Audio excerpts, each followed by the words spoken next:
All right, I want to welcome everybody to another edition of Spotlight on Addiction and Recovery. My name is Scott Jones, and today we have a special guest, Melvin Clark, right? That's right. There should be a middle initial, it feels like. Well, there is actually. It's E. Melvin E. Clark. Oh, The see, that third. sounds good. Melvin E. Clark the third. Oh, I like that. That's right. I like that. That's really good. Sounds like you should be playing baseball or something. Now playing second base. Yeah. Melvin E. Clark. No, that's great. That's great. First of all, Melvin, we've been friends for a while. You've taken our training course with Addiction Training Center, everything else. How have you been? I've been well. Yeah? Yeah, I've been well. I've been blessed, all things considered. And, have known you for a while and blessed to have the opportunity to be with you now. I appreciate that, So, man. yeah. Mm-hmm. Obviously, let's talk first about, one of the things we want to talk about here today is obviously the COVID crisis and everything that's going on. Mm-hmm. First of all, I hope you and your family are safe. Yes. Everybody Yeah. All things considered, man, we have been very, very thankful and blessed. Nobody in the family has gotten sick from COVID. Well, that's good. So just consider ourselves lucky. I mean, staggering numbers. As we're recording today, we're approaching, and I think we're right there at 200,000 people in the country who've died. Yeah. Millions more jobless, possibly losing their homes, certainly with quarantined and being held back from their daily lives in a lot of ways. All of these things, and unfortunately here's the problem, all of these things contribute to a heightened level of addiction and overdoses and problems, right? Absolutely. Yeah. And nobody's talking about that. Yeah. You know? No, you're right. You're right. I mean, it's like the perfect storm for people with substance issues and mental health issues. It definitely is. Well, you're talking about isolation. Yep. You're talking about separation and loneliness. These are three things that addiction thrives on. Yeah. It loves people who are isolated and lonely, and that's what's going on. And I brought it up in other shows that we've done here, right here at Spotlight, but as much as a 52% increase in overdoses in some major areas, major cities. It's crazy. Yeah. So one of the other problems we have is now we've got more people that are having addiction problems, but it's going unseen because everybody's kind of cloistered in quarantine. Mm-hmm. Another problem is the people who are reaching treatment, when they're getting out, they don't get the same kind of support they used to get a year ago or 6 months ago. Yeah. So you have a halfway house. Yeah. Or no, sorry, not halfway. Sober living. Wait. What's the frickin' difference? Let's start there. What is the difference between halfway and sober living? Is there a difference? Well, technically, no. It depends on what region of the country you're in. Some people call halfway the transition from treatment into a lower level of care. Some people call halfway governed by the Department of Corrections. And then sober living is particularly the Florida model that they deem the housing for, whether it's a PHP or IOP program.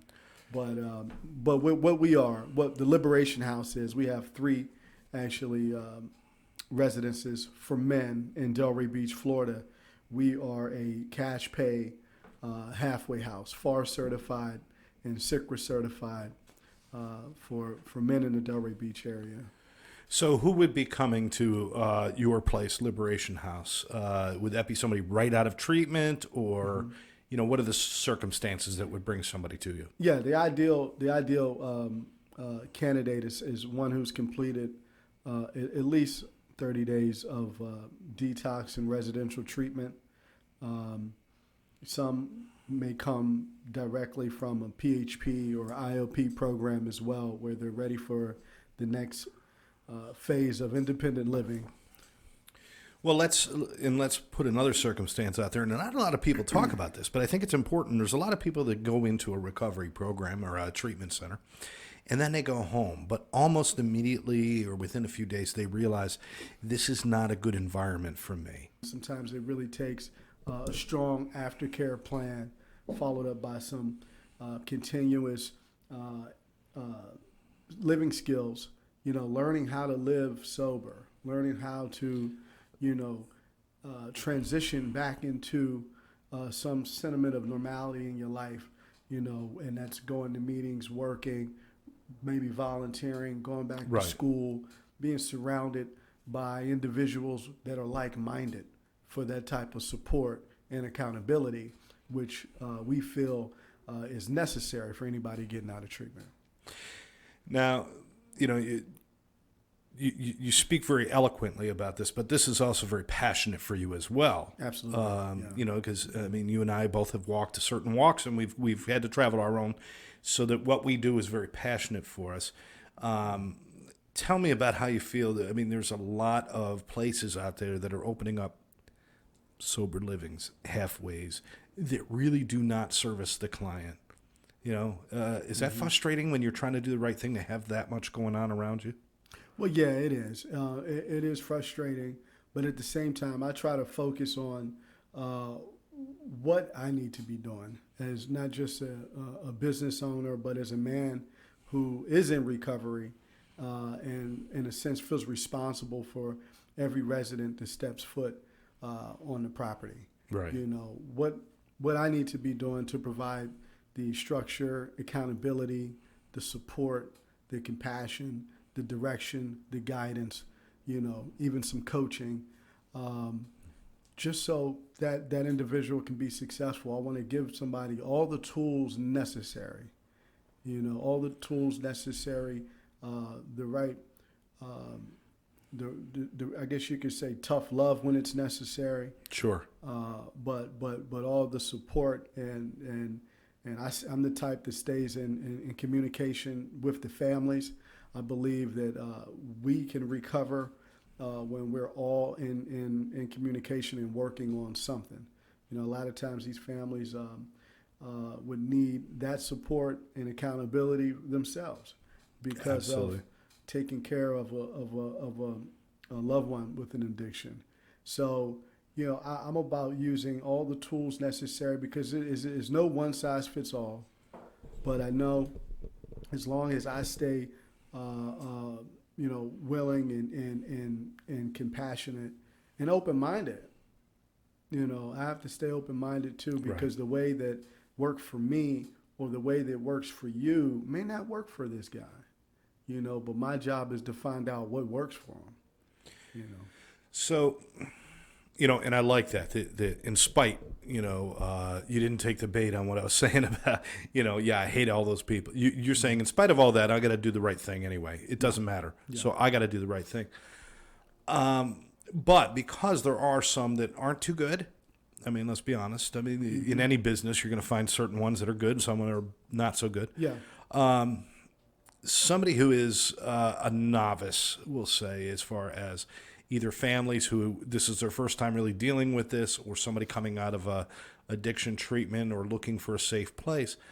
What are some keys that you can give them? These are some things you should look for because Gotcha. Yeah. They don't even know. All they're doing is saying, does it look clean? Is it a nice bed? Do they have a pool? They're not thinking about the other stuff. So what can you give them? No, absolutely. You got to kind of do all the above. And like I tell families, treat it like you were looking for a place to put maybe your parents, right? As like in certain types of assisted livings and things like that. Right. So do your due diligence as far as checking the associations. For instance, in Florida, we have something called the Florida Association for Recovery Residences, and these are residences which have been certified by the credentialing body for the state of Florida to have a certain standard. Mm-hmm. So I would check, whatever state you're looking for somebody, I would check the associations. And then I would call and I would talk to them and ask them a number of questions, and I also would look online, read reviews, Don't just trust same photographs, time. right? No, yeah. I mean, that's the big thing. You see ponies running through the yard, and no, don't trust the photos. That's right. Definitely don't just trust the photos, but spend time in the search, and get a few different options. Yeah, certainly. If you're able to pay a site visit, do it. Absolutely. Sometimes you're calling from out of state and it's not possible. But you know what? With Zoom and all these other things, you can ask for, give me a live tour and we'll walk around with the phone. And if they're not willing to do those kind of things, you might want to think about, okay, maybe this isn't the right place. Absolutely. I mean, good things to ask also is their policies and procedures. So, you can ask for that over the phone. Okay. Or they may have a link on their website that will kind of state what their rules are. Ask about the management, how much time or sobriety that the management has. How long have they been in existence? Right. So there's a number of things to ask to really try to find a now certainly place. If they want to talk to you about more about this, how can they reach you? Okay, so I can be reached at my website is liberation-house.com. Liberation-house.com. That's liberation-house.com. That's actually right up on your screen now. If you're watching this, if you're listening, then write it down. Liberation-house.com. Or give me a call directly. My number is 561-901-5525. All right, so that's 561-901-5525. Again, if you're watching the video here, it will be up on your screen right there. And if you're listening to it, then again, write this down, 561-901-5525. You made good points. I want to reiterate that. A good point is there are certifications that certain places have to have, FAR being one of them in Florida, which is Florida Addiction Recovery Residences, Florida Association of Recovery Residences. There also is a NAR, which is National Association of Recovery Residences. If you live out of Florida, you can contact NAR, N-A-R-R, and they can give you a list of people who are registered in good places to go. They can lead you in the right direction. It's a good place to start, and then do those things. Do your due diligence. Don't assume anything. I mean, always, in even the best places. Melvin, I've known you. I know that you're a straight up guy, and you're all about recovery and everything else. But it doesn't mean your house is right for everybody. That's right. 100%. My job first is to try to get the client the best help that he needs. Certainly, yes. So like you said, somebody might not be the right fit for my house, but I know another house that he may thrive in. Right. You have houses that may be geared more towards medication assisted treatment or some other avenue. Yeah. So just being in the field, I was able to build a network of quality providers, where I can still be able to help somebody if they're just not the right fit for the Liberation House. There are so many things. I mean, the idea that every addict is exactly the same and should be treated exactly the same is asinine at best. I mean, it's a terrible idea. Yeah. It could be anything from medical conditions to mental health conditions to simply age or whatever it might be. It's just maybe a certain lifestyle, or some first responders don't do well with other people. They prefer to be with other first. It really depends. So all of these things you take into account. And if you go someplace that isn't willing to recommend that there are other places, that's a big red flag too. Yes. Because we try to see that in not only in sober living, but in treatment centers too. We like to see this where their concern is that you get better. Great if you do it with us. Yeah. Great if you do it with somebody else. It's still great. And that's another thing too. You made me think of whoever, if you are looking for a place for a loved one, that organization should have a screening process. If they're not screening you to come in, and a red flag should go up. Yeah. Screening process should be more than what insurance do you have. Yeah. It should be more than that. Or how much money do you have? This? Yeah. Oh, $10,000 you get? Okay, we can help anybody. No. Anybody that says they can help everybody is not helping anybody. I mean, I agree. it's just the way it is. Yeah. And it's good to have people like you out there and concerned. You know, I'm sure there's many better things you could be doing with your life as far as making more money and doing other things. Why do you keep doing this? You know, well, that's a good question. And it keeps me awake every night. Yeah, and every time I try to walk away, it just pulls me back in. Why? No, you know, I What is look the at drive here? I guess, you know, it is a calling. Okay. You know, it's definitely a calling, and there are many nights I feel like just hanging up, saying, you know what, I'm getting out, but it'll pull me back in, and as long as I know that I'm helping somebody else, at the end of the day, it's very rewarding in that sense. It's very fulfilling. You know, when I get a call or somebody comes to visit me who just got married or just graduated from school or, you know, just doing well in life. And they say, man, listen, I want to just thank you for the opportunity and the help that you gave me at the Liberation House. That gives me the drive to keep doing it. Yeah. Yeah, that really gives me the drive to keep doing it. So I think we've all had those moments of, questioning. yeah. You know, why do I put myself through this? Because it is a heartbreak on a daily basis. Just as often, there's little miracles that we experience too with people, and we see people rise like a phoenix from the ashes, and it's just amazing the things we see. Oh yeah. But there's a balance of heartache that goes with that too, of people that we Yeah. help over and over again, and they just don't make it. Yeah. And I've had it with friends and in family and other things, and it's just it's so hard. But I challenge anybody to find something more rewarding than doing something like this. Mm-hmm. You know, listen, if you work your whole life and you save one person, it's worth it. That's right. It's worth it. Yeah. So, you know, many times over, I knew it was the right thing for me to do, and I could see the passion when I talked to you Yeah. that it's the right thing to do. So, you know, we got a little time. I just want to talk a little bit about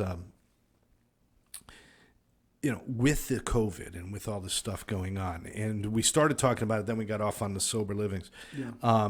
People who are newly sober are not getting the same recovery experience that other people used to get. Mm-hmm. Meetings aren't open, or at least not a lot of them are. Some of them are. Mm-hmm. I know when I got sober, everything was about walking in a room, getting hugs, and going out to coffee afterwards, and we'd ride our motorcycles, and there was something really special about that. People aren't experiencing that now. They're coming home from treatment centers and they're saying, well, go on Zoom.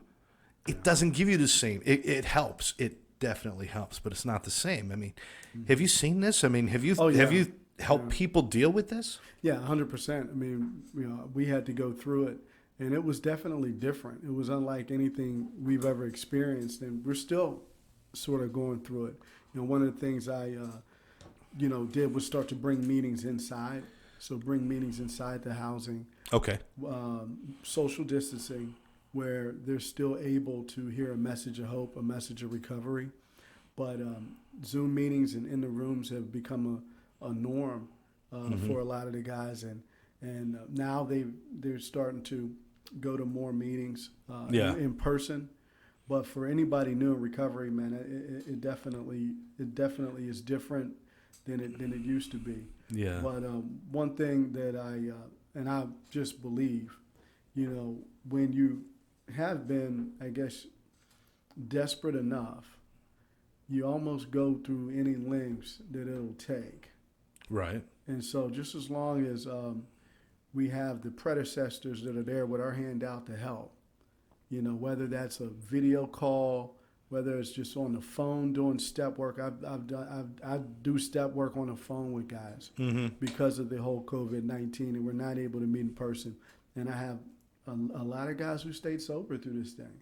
So now they have a frame of reference. If you can stay sober through a pandemic, then you just might have a shot at this thing.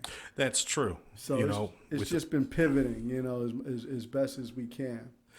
I think some of this is forcing people to deal with their own demons a little faster than maybe we used to, because we used to be able to stay busy. Yeah. You know, and Yeah. I'm going here and I'm going there and I'm going to 12 meetings a day and I'm at, you know, blah, blah, blah, blah, you know, and Yeah. I got 12 sponsors and I sponsor 48 and they got all this stuff going on, but they don't really deal.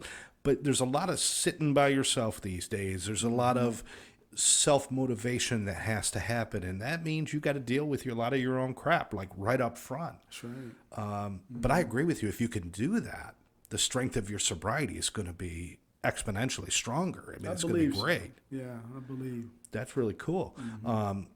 You know, and the funny thing is, you know, you talked about like doing the steps on the phone and talking to people on the phone.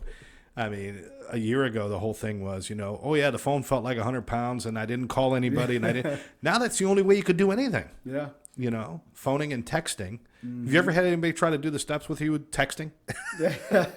I would shut that down. Yeah. real quick. No. Yeah. Little happy face emojis when you're doing your 4-step. They don't count. You have to. No, not at all. You know, so with all of this going on, I guess, you know, what is the message for today? Again, recovery, you're going through different hoops and hurdles and everything that's going on. I mean, what is the message that you would love people to hear during this time? Well, I guess the main thing that I would want people to hear is that there's hope. You know, there is hope. And that may look like something different for everybody.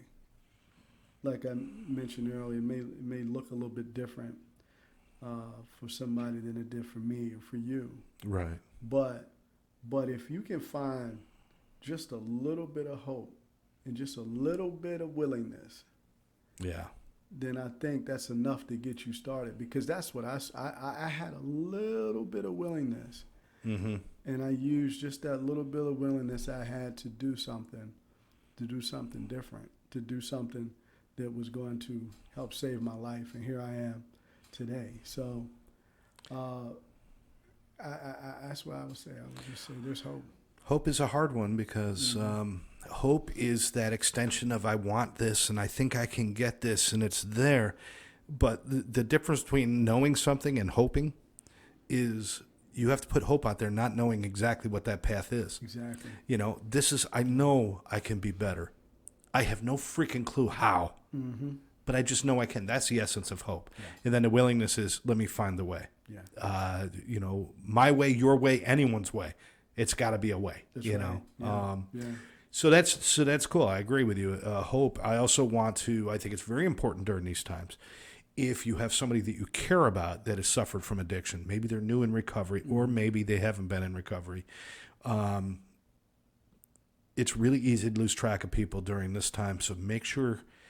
I'm not saying you're responsible for them, but keep an eye on them. Check on your them. friends. Check on your friends and your family. If you think somebody is going downhill, when we have cases of this kind of isolation, this kind of unemployment, this kind of depression, this kind of illness going on in the world, the disease of addiction is a lot worse than it was. Yeah. A heroin addict a year ago was in less danger than a heroin addict today because of that isolation. So you can't say, well, we'll deal with it when the crisis is over. The crisis is now. And if they believe that putting them in treatment is going to put them in danger, I mean, 99% of treatment centers are doing testing on temperatures and COVID tests and everything else. You're safer in there than you are out there. You know? Yeah. And it's definitely safer than fentanyl. Good Lord. Yeah, I think that goes without saying. Yeah. Are you guys doing testing in the sober living, you know, COVID testing and stuff? We're doing COVID testing, yeah. Okay. All right. Excellent. So, again, those questions about maybe it's not the time and it's because of COVID, I don't want them. No, you're safer doing something like that where somebody's going to watch you than sitting in your own apartment. You run down to Walmart, you pick up stuff, you come home. Nobody's testing you. Yeah. But when you're in a facility or in a good sober living, those places, they are testing you and they're watching your health. So that takes the excuse away. Moms, dads, and families, if you got somebody who needs help, reach out. Yeah. If you want to ask a question, I know for a fact the phone number that we have on the screen here, 561-901-5525, that's Melvin's number. If you just want to ask a question, he's one of those guys that's going to answer it. I won't, but you will. Yes, sir. No, I don't do that. You know, because that's part of what you do. Absolutely. Call me anytime. My phone is always on. All right. Well, we invite you again. Liberation what do you call it? Dash. Dash. I was going to say hyphen. It's Or not a hyphen. Same thing, right? It is the same thing? Yeah. I thought hyphen was Like the something minus sign. Oh, okay. Liberation-house.com and check out The Sober Living with Melvin. Melvin, thank you. Melvin E. Clark III. That's Thank right. you so much for being here Thank today, you. man. It's good to see you. Likewise. We'll catch up with each other again real soon, and hopefully next time we get together, we won't have to spend as much time talking about COVID, and we'll spend more time talking about addiction. Perfect. All right. Love it. I want to thank everybody for joining us. Make sure you like this video and subscribe to us on our YouTube channel, which is the ATC Network. So make sure you do that. We'll catch you next time right here on Spotlight on Addiction.